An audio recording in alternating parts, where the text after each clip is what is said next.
अब राजा परीक्षित जब सोच में पड़ गए, मुकुट तो आ गया, सिर पे आ गया, आते आते अब क्या हुआ?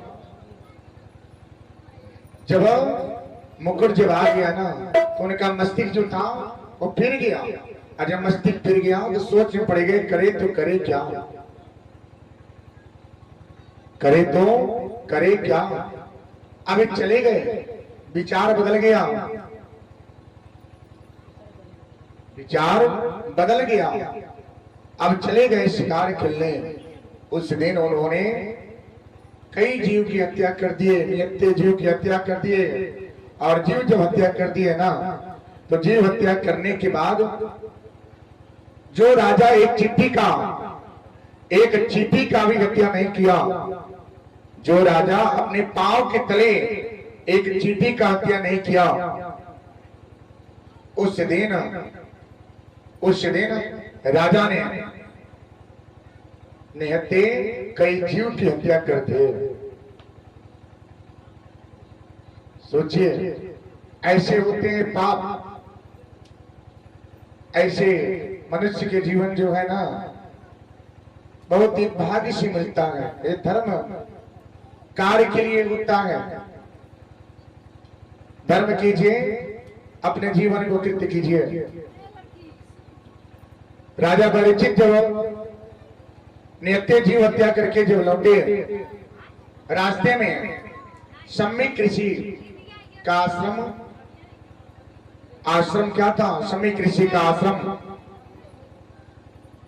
मिला। राजा परीक्षित आए और देखे क्या है, ऋषि जप कर रहे थे, तप कर रहे थे, ध्यान किए थे। अब जब ध्यान किए, राजा परीक्षित ने उनको जगाने का प्रयास किया। उनको क्या कर रहे थे? उस ध्यान को तोड़ने के लिए कितने प्रयास किए, लेकिन ऋषि का ध्यान नहीं टूटा। राजा परीक्षित सोचे क्या, अब उनके मन में क्या हो गया? कलयुग का बसेरा हो गया था।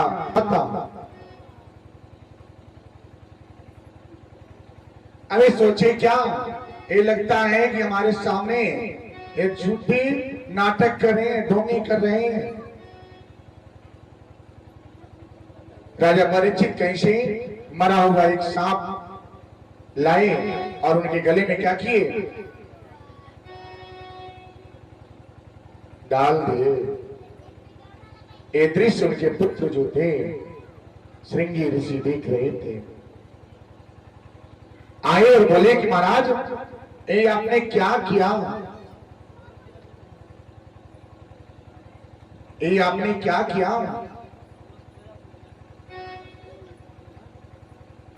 मैं श्राप देता हूं कि एक दिन यही मरा हुआ सांप तक्षक के रूप में 7वें दिन आपको डसेगा और डसने से आपकी मृत्यु हो जाएगी। राजा परीक्षित सोच में पड़ गए। उस समय मस्ती काम नहीं कर रहा था, बातों को सुन लिए और चले आए। जैसे उन्होंने अपना मुकुट उतारा, जब उतारे तो उनके मन में क्या हुआ? बहुत से प्रश्न आ गए, मैंने क्या कर दिया? जो ऋषि महात्मा को मैं सम्मान करता था, आदर पूर्वक करता था, आज उस ऋषि महात्मा को मैं मरा हुआ सांप के गले में डाल दिए। कितना बड़ा पाप लग गया। 7 दिन का समय था। सोचिए, अगर मृत्यु निकट है, अगर आपकी मृत्यु निकट आ जाए, पता चलेगी आप क्या है, कुछ दिन और रहेंगे तो आप का मन कैसा होगा? राजा परीक्षित बहुत ही दुखी हो रहे थे। उन्होंने अपने राजमहल में अपने पुरोहित को बुलाए। बोले क्या कोई ऐसा दिव्य, ऐसा व्यक्ति को बताइए जो पापों से मुक्ति करे। हमने ऐसा ऐसा कर दिया है। राजा परीक्षित सोच में पड़ गए थे। बार बार मुनि जतन कराई, अंत समय मुकरम आवत ना। सोच में पड़ गए, करें तो करें क्या। अभी बोल रहे थे, विचार हुआ, बहुत ही दुखी थे, भगवान से बोलते थे, कहते थे क्या, अब करें तो करें क्या।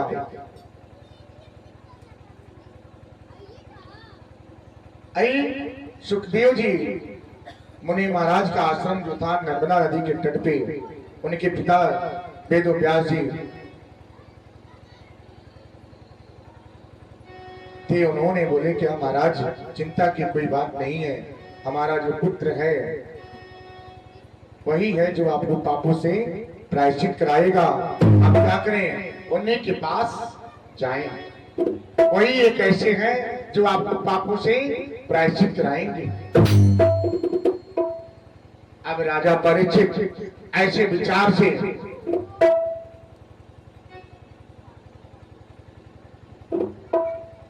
सुन रहे थे, ऐसे विचार, सुंदर विचार सुने, सुनने के बाद करे तो करे क्या। सोचिए, मृत्यु का निकट आवे, उसका मस्तिष्क कैसा होगा, उसकी विचार कैसी होगी। वो सोचेगा क्या क्या करूं जो मैंने पूरे जीवन में नहीं किया, मैं पूरे जीवन में नहीं किया, आज करने की बारी आ गई।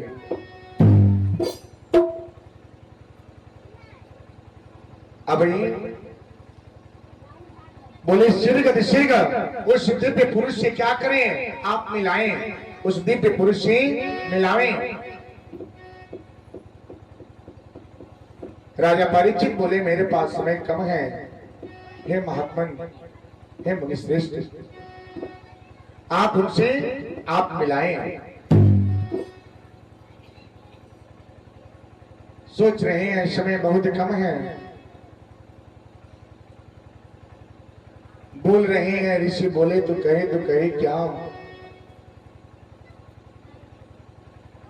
ऐसे विचार भाव उनके मन में उत्पन्न हो रहा है।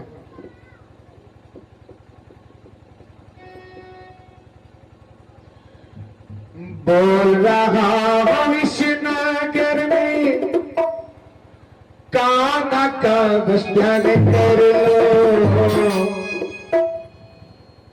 बोल रहा हूं इस नगर में, कान्हा का बस ध्यान करो। कान्हा का बस नाम लेके